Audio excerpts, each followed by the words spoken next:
Now we'll be solving the question 5 from May 2025 paper 2CR. This question is about, just a moment. This question is about metals and, sorry, this question is about metals and metal compounds. The method used to extract a metal depends on the reactivity of the metal, right? So there's this reactivity series. Po, so, li, ka, mal, Posolicamalci Z I L high O C, right? This is the metal reactivity series. So the metals that are below carbon could be obtained by heating it with carbon, okay? But the metals that are above carbon, you have to carry out the process of electrolysis to obtain that metal, okay? Explain which method is used to extract sodium metal from sodium chloride, electrolysis, as sodium is more reactive than carbon.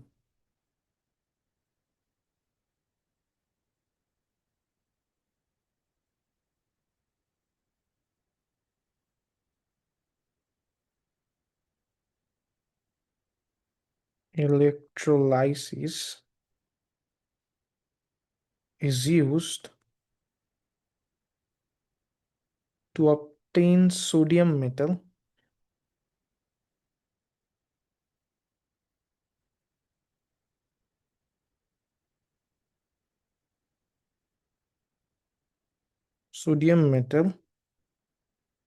from sodium chloride from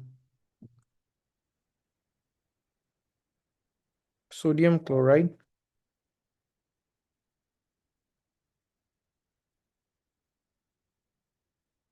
why is this? This is because sodium is more reactive than carbon. This is because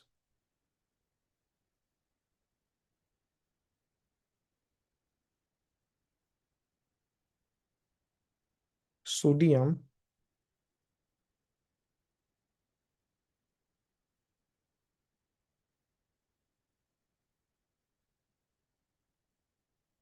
sodium is more reactive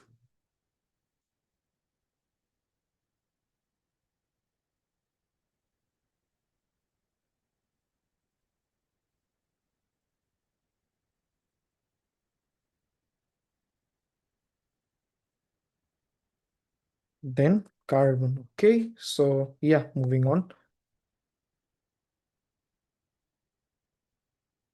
This question says that the diagram shows the arrangement of particles in a pure metal, okay? Explain why pure metals are soft, okay? So one of the property of this metal is that when you apply a force with a hammer or something like that, the layers could slide over one another, okay? So the layer over here could basically slide over the layer, okay? And this makes them soft.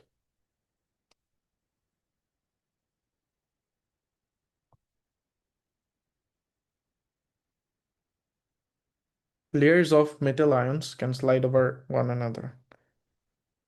Layers of metal ions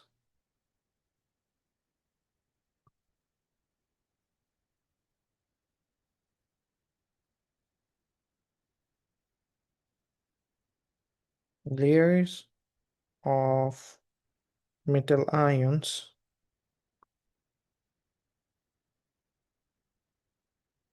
can slide over one another.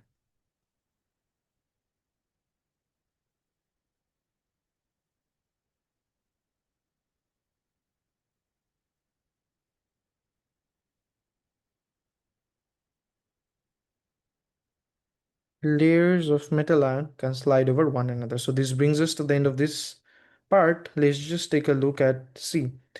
It says that the diagram shows electronic structure of an atom of sodium and an atom of oxygen. Okay.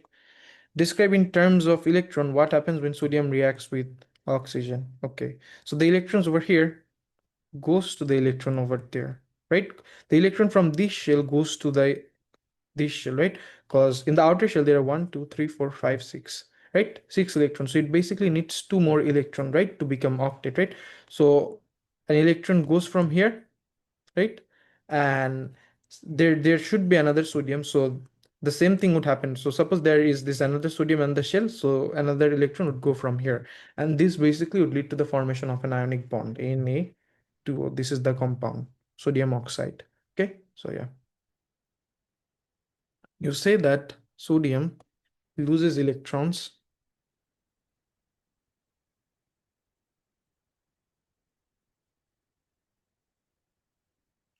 Sodium loses electrons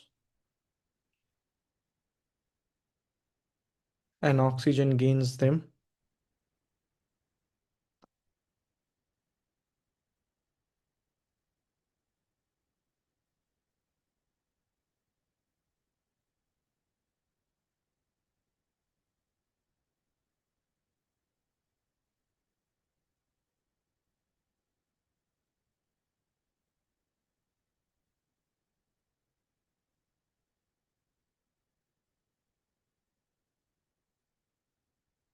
Gains electrons.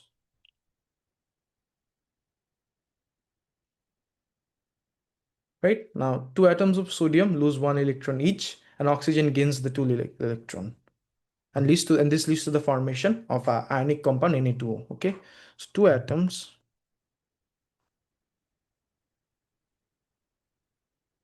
of sodium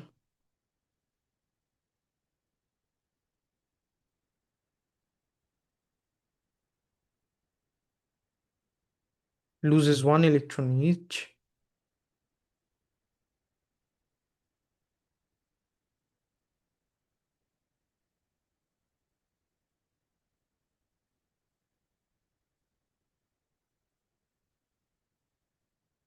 one electron each, and oxygen gains the two electron.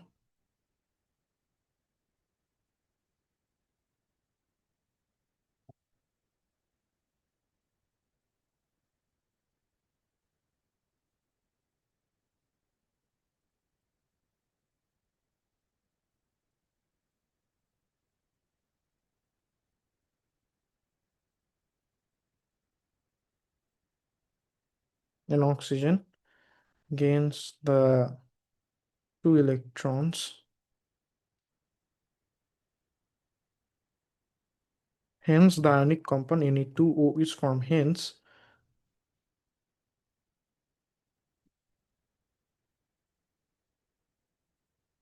the ionic compound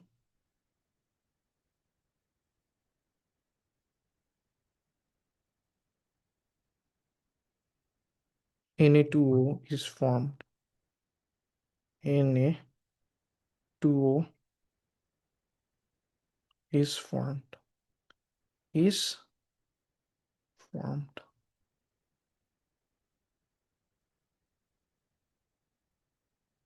So this brings us to the end of this part. Moving on. Now, question D. It says that the melting point of sodium and sodium oxide is shown. For sodium, the melting point is this, and for sodium oxide, the melting point is this. Okay. Explain why sodium and sodium oxide have different melting point. Okay. So in your answer, you should refer to the structure of these two and the force between the particles. Okay. So for sodium, this is a metallic compound. Okay. It has a giant metallic structure. And for sodium oxide, it is a giant ionic compound. Okay. Now, the thing is, suppose this is sodium, right? This is sodium metal, Na plus. So in a metallic structure, all of the metals exist as this, Na plus, Na plus, Na plus. Okay. And there's this electron. So in metallic bonding, okay, in metallic bonding, there is this electrostatic force of attraction between these metal ions and the delocalized electrons. Clear? In the metallic bonding, there is this electrostatic force of attraction between these delocalized electrons and the Na plus, because the delocalized electron could move, right? So there's this attraction between these two. Clear? This was for metallic bonding. But in sodium oxide, right? But in sodium oxide, there is going to be this Na plus and O2 minus, right? So there is going to be an attraction between these, right? There is going to be an attraction between this. Electrostatic force of attraction between the oppositely charged ions. Ions, cation, anion, oppositely charged. So there is going to be an attraction. Now, more energy would be required to overcome the bonds in sodium oxide, Na2O. So the bond, the energy needed to overcome the electrostatic forces of attraction in sodium hydroxide ions, right? Na plus O2 minus. So the amount of energy needed to overcome this strong electrostatic force of attraction between the oppositely charged ions would be greater over here, right? And hence the melting temperature for sodium oxide is greater as well. Clear? So let's just write this down.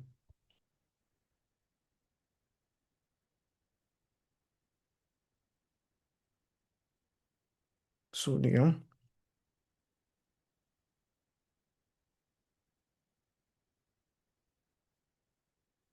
Sodium has a giant metallic structure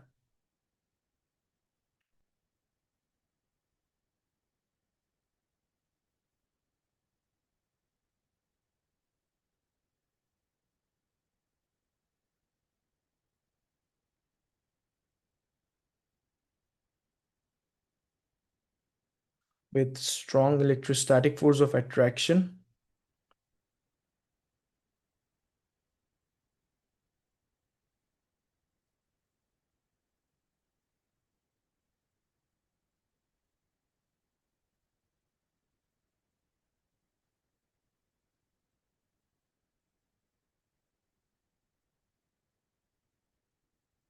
forces of attraction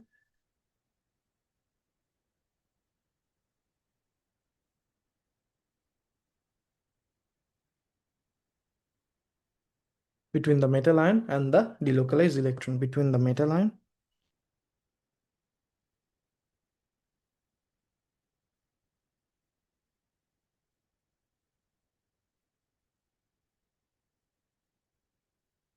and the delocalized electron.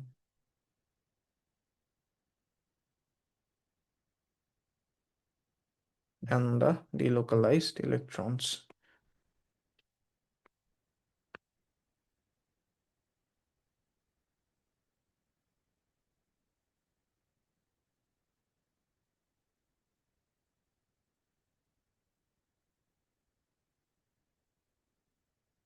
Right? So, and in sodium oxide,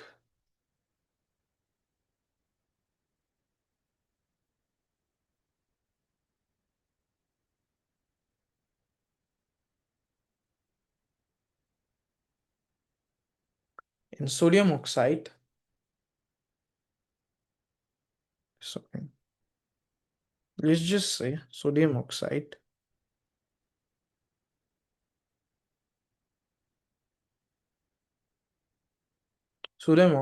has a giant ionic structure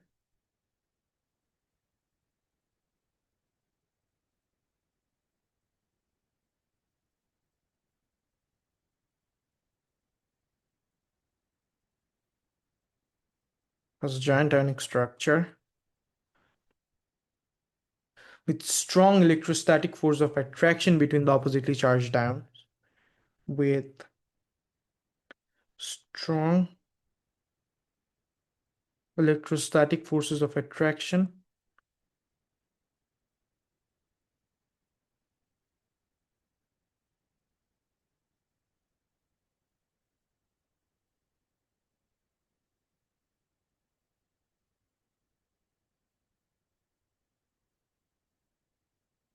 between the oppositely charged ions.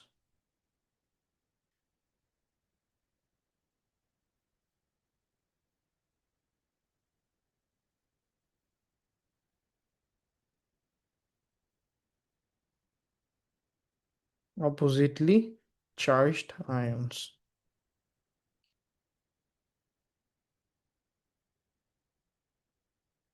Between the oppositely charged ions, okay?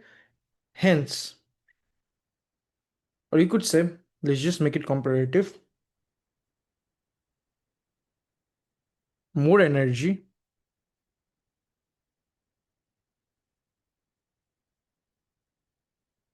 more energy is needed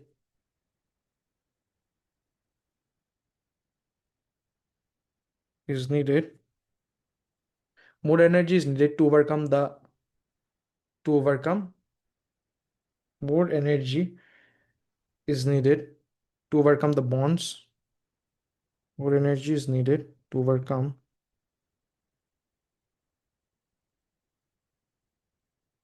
the bonds between the cation and the anion in sodium oxide.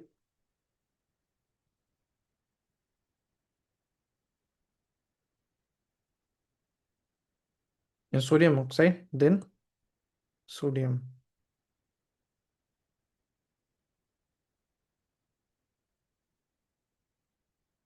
Okay, so that brings us to the end of question 5.